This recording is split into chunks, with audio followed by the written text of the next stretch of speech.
Welcome to my YouTube channel, All Movie Explanation in Hindi। Squid game के episode 3 और episode 4 को।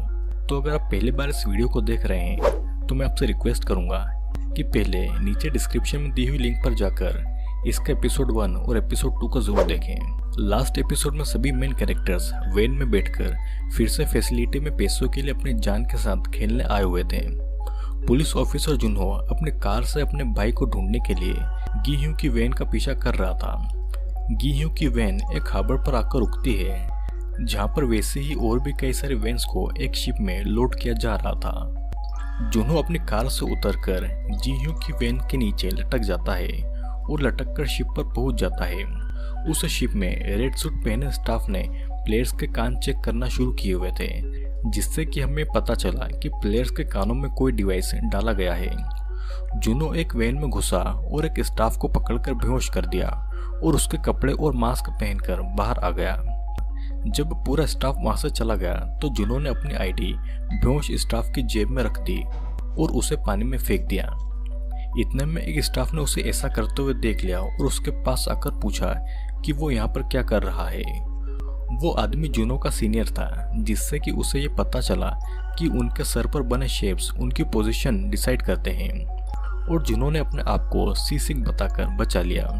फिर ship एक आइलैंड पर पहुंचकर रुकती है, जहां पर सभी प्लेयर्स को एक हॉल में लाया जाता है। प्लेयर्स अभी भी होश में नहीं थे और स्टाफ ने सभी के कपड़े बदले और उनका सामान को जब्त कर लिया गया।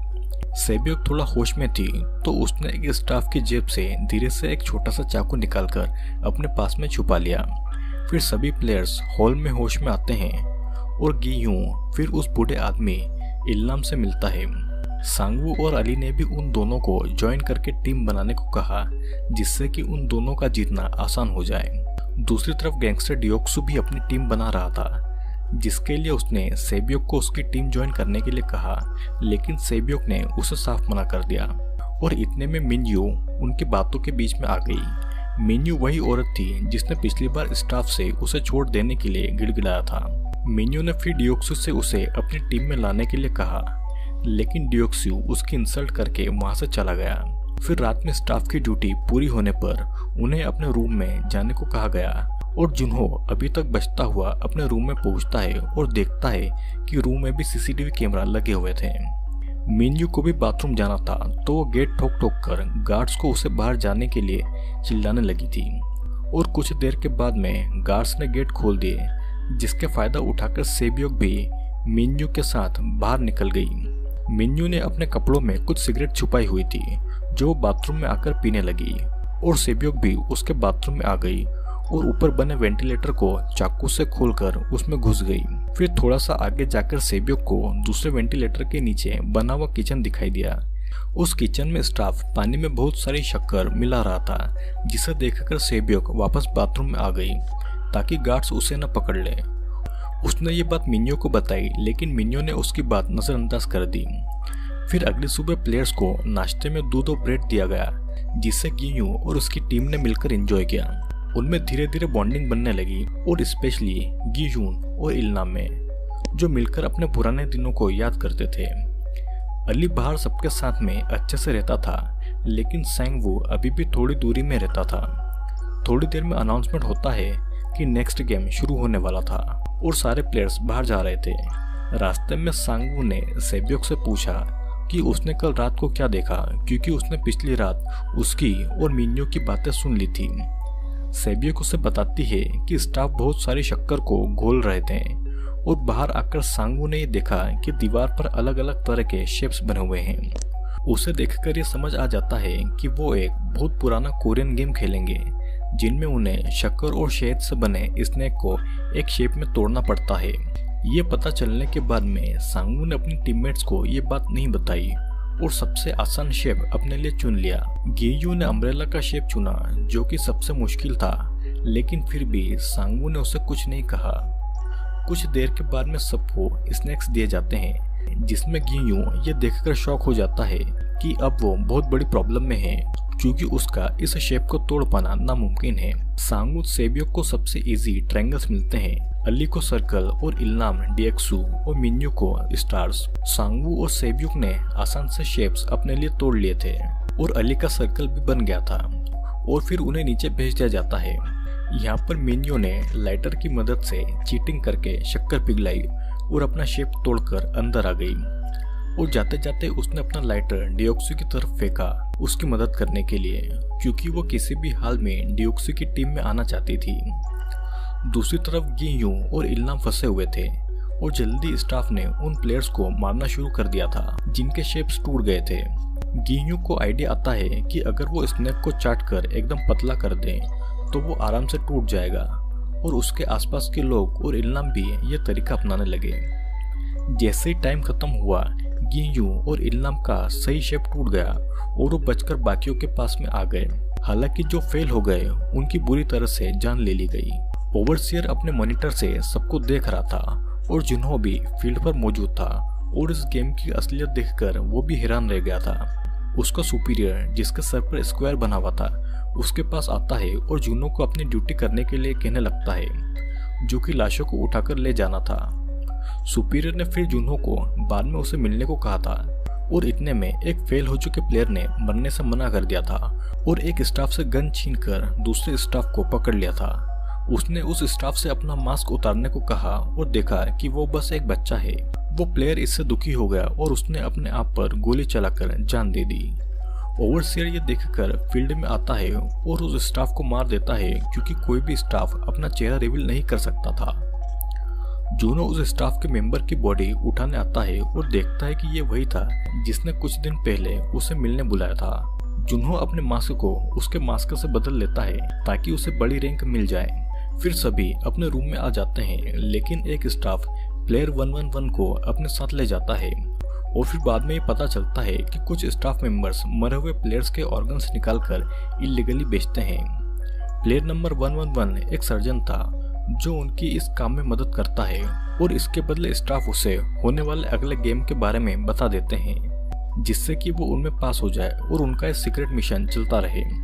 डिओक्सू ने मिन्यो को उसकी मदद करने के कारण अपनी टीम में ले लिया था और फिर कुछ देर के बाद अनाउंसमेंट में ये बताया जाता है कि 187 प्लेयर में से 79 मारे जा चुके हैं। अगली सुबह प्लेयर्स को नाश्ते में एक अंडा और कोल्ड ड्रिंक मिलती है और डिओक्सू ये कहता है कि ये खाना उसके लिए काफी नहीं है।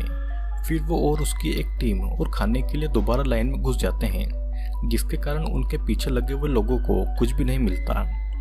और फिर एक लड़की सबको बताती है कि ऐसा डिओक्सू के कारण हुआ था, जिससे कि दूसरा प्लेयर डिओक्सू से अपना हिस्सा लेने के लिए चला जाता है और उसकी कोल्ड ड्रिंक छीनने लगता है।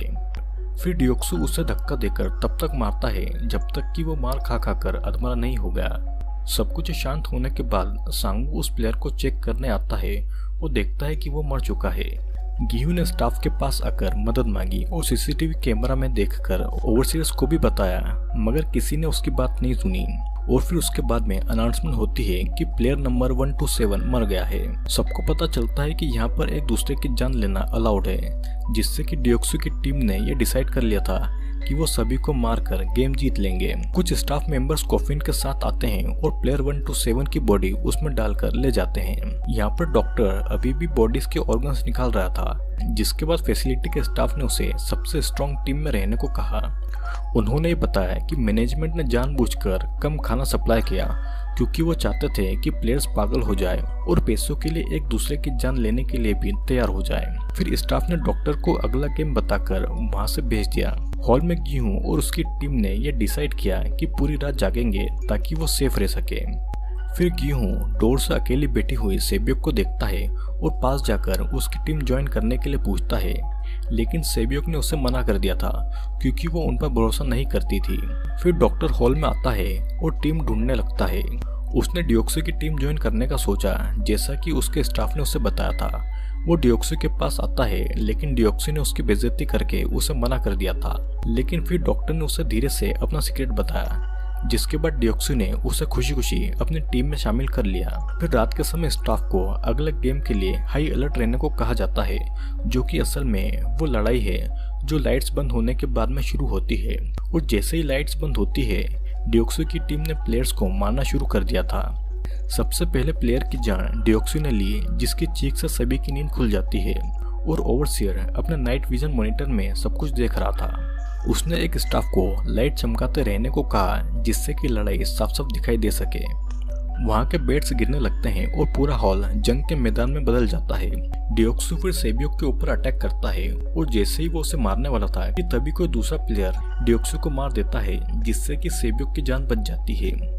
गियू की टीम एक दूसरे के पास आती है लेकिन उन्हें इल्नाम कहीं नहीं मिल रहा था। सेबियोक ने फिर अपनी सेफ्टी के लिए गियू का ग्रुप ज्वाइन कर लिया था और इतने में डियोक्सु और उसकी टीम उन पर अटैक करने आ जाती है। इतने में सबको इल्नाम की आवाज सुनाई देती है जो कि सबसे ऊंचे बेड पर चढ़कर सभी को रुक जाने के लिए कह रहा था। ओवरसीयर्स उसे देख लेता है और उसे देखकर लाइट्स ऑन करवा के स्टाफ को अंदर भेजता है और पूरा हॉल खूनों डेड बॉडी से भर जाता है। जिसके बाद में एक अनाउंसमेंट होती है कि 27 प्लेयर्स कम हो गए हैं और मरे हुए प्लेयर्स की डेड बॉडीज को ले जाकर फर्नेस में जलने के लिए डाल दिया जाता है। फिर सब कुछ शांत होने के बाद में गियू और उसकी टीम एक साथ बैठते हैं और खुद को एक दूसरे से इंट्रोड्यूस करते हैं क्योंकि अभी वो एक दूसरे को उनके नंबर से बुला रहे थे। इल्नाम अभी तक इस जंग के सदमे से बाहर नहीं आ पाया था जिससे कि वो अपना ही नाम भूल गया था और फिर गियू उसे कहता है कि वो कुछ देर आराम करे तो ठीक हो जाएगा। यहाँ पर डॉक्टर डियोक्सु को लगी चोट पर टाके लगा रहा था और पूरी टीम इतने सारे लोगों को मारने के कारण खुश थी। वे सभी डिसाइड करते हैं कि वो तब तक लोगों को मारते रहेंगे जब तक कि आखिरी प्लेयर न बच जाए जिसे सारा पैसा मिल जाएगा। मिन्यू ये देखती है कि डियोक्सु उससे ज्यादा डॉक्टर को पसंद कर रहा है। डियोक्सु के करीब आने के लिए मेन्यू उसके पास आकर उसके कान में धीरे से अपने साथ वॉशरूम में चलने को कहती है जहाँ पर दोनों में इंटरकोर्स होता है और फिर अगले सुबह प्लेयर्स को उठाकर ये बताया जाता है कि अगला गेम शुरू होने वाला है। सभी को एक व्हाइट रूम में लाया जाता है जहाँ पर सभी को 10-10 प्लेयर की टीम बनाने को कहा गया था। गियू की टीम में 5 लोग थे तो सबने एक प्लेयर लाने का डिसाइड किया हुआ था।